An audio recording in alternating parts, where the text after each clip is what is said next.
My name is Brad Hunt. My channel is simply called Discerning What is True.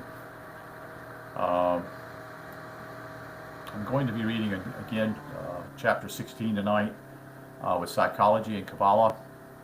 This is a great book. Explains how far we are actually far from really realizing who we are. It's kind of a growing up type of deal for all of us, you see, if we're willing to pursue this and go deeper. That's your choice. Everyone has free will to do whatever they want to do, as long as they don't do any harm to anybody. So let's get into the reading of the particular book here. The author of the book is simply the same author of this particular book here, and his name is Ben Shimon Halevy. Kabbalah, the tradition of hidden knowledge. And it's interesting here. I have to go into some of these things, but there's some interesting things that they talk about the 22 paths of Kabbalah. That's also revealed in another way too in this particular book. Different issue. But anyway, let's get into this particular reading tonight. The chapter 16 is called simply Orientation. As we did the chapter 15 earlier, interesting how the author wrote about talking about a child and how it orientates in seeing things that are bad and good only by a limited perspective, so to speak, not knowing what really is going on. So we'll continue on. Orientation. If the Da of bodily knowledge and the Yesod of the psyche generates the ego and its worldview by their interactions, so the Bana and Hokana of the physical organism correlate with the Had and Nezah of the psyche in the sensitive or sensory and motor functions, while the Malku of the psyche overlays the physical Teferet of the central nervous system. Thus, experience is processed by the cooperation of two systems.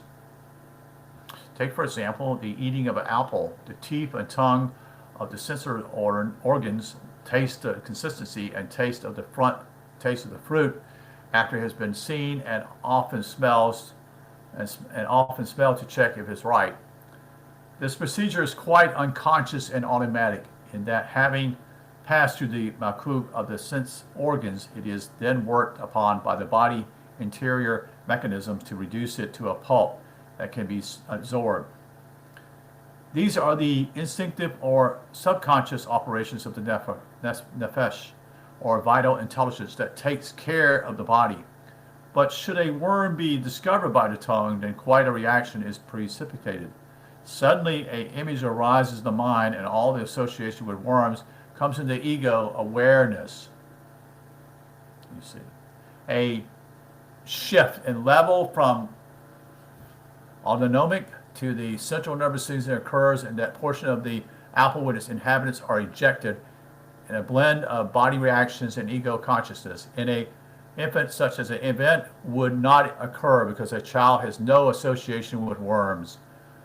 Certainly, the psyche Had, as data collector or data gatherer, would register the difference between apple and worm, but the Yesodic image is not yet present, so that the Nezah principle would not respond. This is why very young children can swallow stones, coins, and many other objects that would revolt adults. Discrimination has to be learned. Learning is a process of receiving sensory information by the psyche. Had, seeing its significance, that it is relation to the world picture held by the psyche, Yesod, and responding to it in an appropriate varied way through the psyche. Nezah, or motor reaction to set up this situation, requires many phases of physical growth and psychological development. Let us look at a particular sequence that has been detected. According to one researcher, finding there are 6 distinct stages of sensor motor intelligence. It is said that an eye can pick up the stimulus of 1 proton, which is equivalent to seeing a candle at 30 miles. That the ear can detect the tick of a watch at 20 feet in a quiet room, and that the taste buds can identify a few molecules or the equivalents of a teaspoon of sugar dissolved in 2 gallons of distilled water. It has been reckoned that the nose can also detect a few molecules or the density of a drop of perfume spread throughout a 3-room house, and then the tactile system, that is the sense, that is tactile sense, can notice the weight of a bee wing falling from 39 inches onto the cheek. With this highly sensitive equipment, an infant perceives but as yet cannot comprehend the environment in which it finds itself. The first phase that has been defined is called, quote, activating reflexes, end quote. In this, the infinite sensor motor intelligence of Hod and Nezha principles operate simply as functions such as sticking and moving arms and legs. Objects have no meaning or separate existence, nor is there any sense of space or time other than what is present. There is no idea of cause and effect. The second phase, called primary circuit reaction, end quote, is when the infant starts to coordinate random actions, as for example, when hungry, it will at first be by accident, finds its finger in its mouth, and then attempts to gain substance by sucking them. Objects now begin to have significance, although they as yet have no meaningful setting. The third stage is called simply, quote, secondary circular reactions, end quote, occurs at about 6 months when the infant begins to be interested in specific objects and starts to make purposeful movements such as touching a toy. Here, an appreciation of space comes into play and a sense of power when it realizes that if it moves in a certain way, the object will be given to it. The recognition of time arises at this point as memorable incidents, such as feeding, come and go. The fourth stage is called coordination of secondary circular reactions, which appear towards the end of the first year. It takes various perceptions and response circles and begins to combine them in specific operations in order to attain a desired effect. New combinations are developed, and events can be perceived in relation to each other, such as extracting an object hidden under a cushion. Memory at this point begins to extend, although time and space are still not understood. In the fifth stage, called terrestrial circular reaction, the sensor motor intelligence is sophisticated enough to take what skills the infant has to evolve elaborate operations, such as using one toy as a tool to move another closer. As about this time, interest in the nature of objects deepens with handling and closer examination. Spatial consciousness increases at the relationship between objects. It appreciates, and time slowly begins to fill out in relation to the external world and the infinite's actions. Let's look at the Kabbalistically. Up to this point, the sensor Hod and motor Nezha, combination in conjunction with the central nervous system and the psyche Malkuth, have been building up a working system as the ego at Yesod, slowly focusing everything experienced into a coordinated picture of the infant's world. This can occur because the triads of psychological action, thought, and feeling are also being activated by experience, so that an interdimension is added to the mechanical proficiency that has been acquired. At about 18 months, the infant center enters what they call the sixth phase, called, quote, devising new schemes in combination with mental activities. This means a profound shift from a purely assiduity or a physical trial and and arrow techniques to internal or Yesod maneuvering, because the Yesodi ego has developed sufficiently to work just with images. It can now manipulate forms in the abstract. This gives the capacity of insight the senses cannot have, such as deducting or deducing that a certain object must be hidden under another, even though it was never seen to be put there. Here is quite a different story, or a different order of awareness.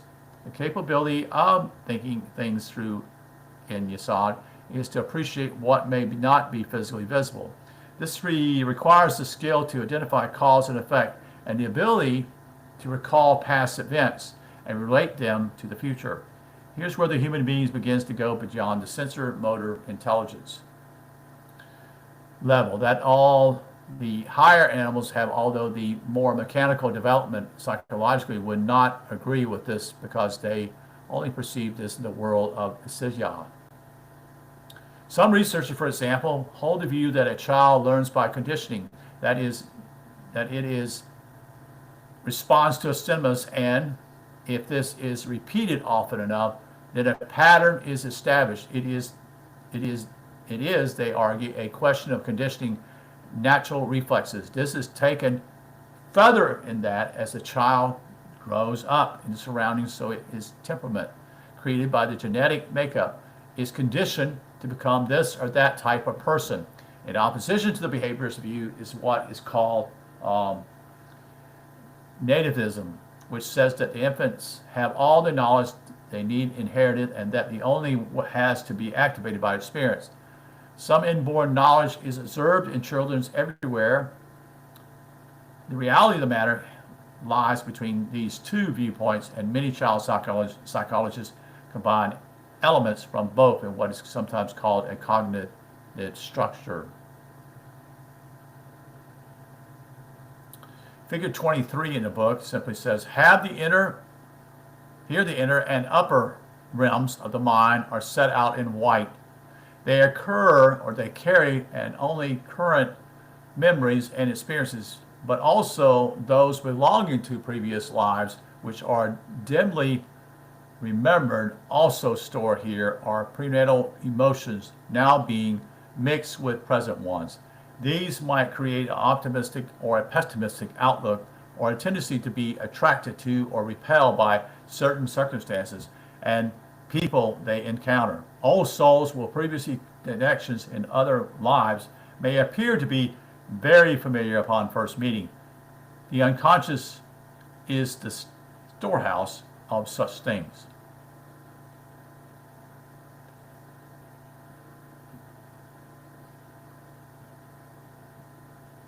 For the Kabbalists, the view is much wider, but one must consider factors of which most psychologists are oblivious, and that it is all that went beyond the infant was born. First, the psyche, which has been incarnated, has a great deal of experience already, although this may be quickly overlaid by having to content when learning how to live in an infant world. This, however, does not eliminate, the infinite level of development. Such can be seen in certain children who advance with great rapidity and are way ahead of the average in that they learn to speak quite early and a remarkable perception. In exceptional cases like Jean Cardet, the 18th century prodigy, the alphabet was known by its third month, and he could talk his native French at 1 year. By the age of 6, he could speak English, Latin, Greek, and Hebrew before dying at 7. Wow, that's pretty sad. I didn't know that. By the age of 6, he could speak English, Latin, Greek, and Hebrew before. That's 5 languages there. I'm sorry, 4 languages. Well, it's French, that makes 5. This suggests it's more than just environmental conditions or inherited instinctive knowledge. Another remarkable example was born in Lubeck in 1721. This infant could quote the Bible, and by the age of 3 talked about world history. It is recorded that the king of Denmark, who refused to believe such a thing possible, was astounded by the child, who incidentally also died, according to his own prediction, at 4.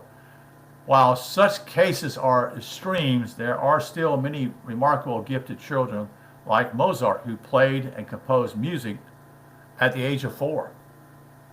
He was clearly drawing upon the experience of previous lives. This is what people don't know. This is what people really don't know, that basically some of the things we know in the past we can draw upon at a very young age. Only a few that do this, though. Just to mention, added to the factors of genetic background and social environment, together with coping with a new body, must be taken into account. Seen in terms of the tree, we have the gradual intermeshing of the physical and psychological organism as practical skills and abilities to act, think, and feel come into relationship with one another through the offices of the ego. However, this interpenetration of the lower face of the psyche and the upper face of the body does not always coordinate correctly, and sometimes not at all, when development is retarded. This is observed in autistic children, where the process of the psyche form acting as a mold for the body to fill are not complete. Another instance is where the connection is not established in the phenomenon of cod death, C-O-T, cod death, when a child dies apparently for no obviously physical reason. This suggests that the individual involved is withdrawn from being incarnated for some purpose that is not always apparent to the parents. A recognition of this situation is found among primitive people who do not give a child a name until it has been firmly established that it will live. In the Jewish tradition, the Kabbalistic reason for circumcision is not only the coming of the child after 7 days have passed, but the fasting of the body with the psyche through the symbolic operation upon Yesod, which is traditionally associated with the genitals. This ceremonial act also confers a personal and family identity, as well as admitting the infinite into the community of Israel. Seen this way, the ego is recognized as the personal element by which one is differential from the others, and that it is the image by which we are known. This is important for the ego, which is the combination of the body's da, the psyche, the sat, and all the paths and triads adjacent to it. It is also the non-luminous mirror, as it is called in Kabbalah, by which we organize the outer and the inner worlds and ourselves. And we're going to stop there at chapter 16 tonight, and we'll probably go on to some other. This is a very short chapters, but there are plenty of chapters in this particular book. This guy has gone through a lot of length and depth here to share this.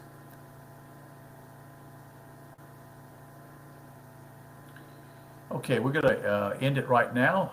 Again, this is Psychology and Kabbalah, chapter 16. And my name is simply Brant, B-R-A-N-T, Hunt, Discerning What is True. I wanted to share this information because it's very valuable to understand how we relate to ourselves, you see. So we're going to say goodnight and wish you guys well. And thank you for listening, and hopefully you have a good evening. You take care. Okay, good night.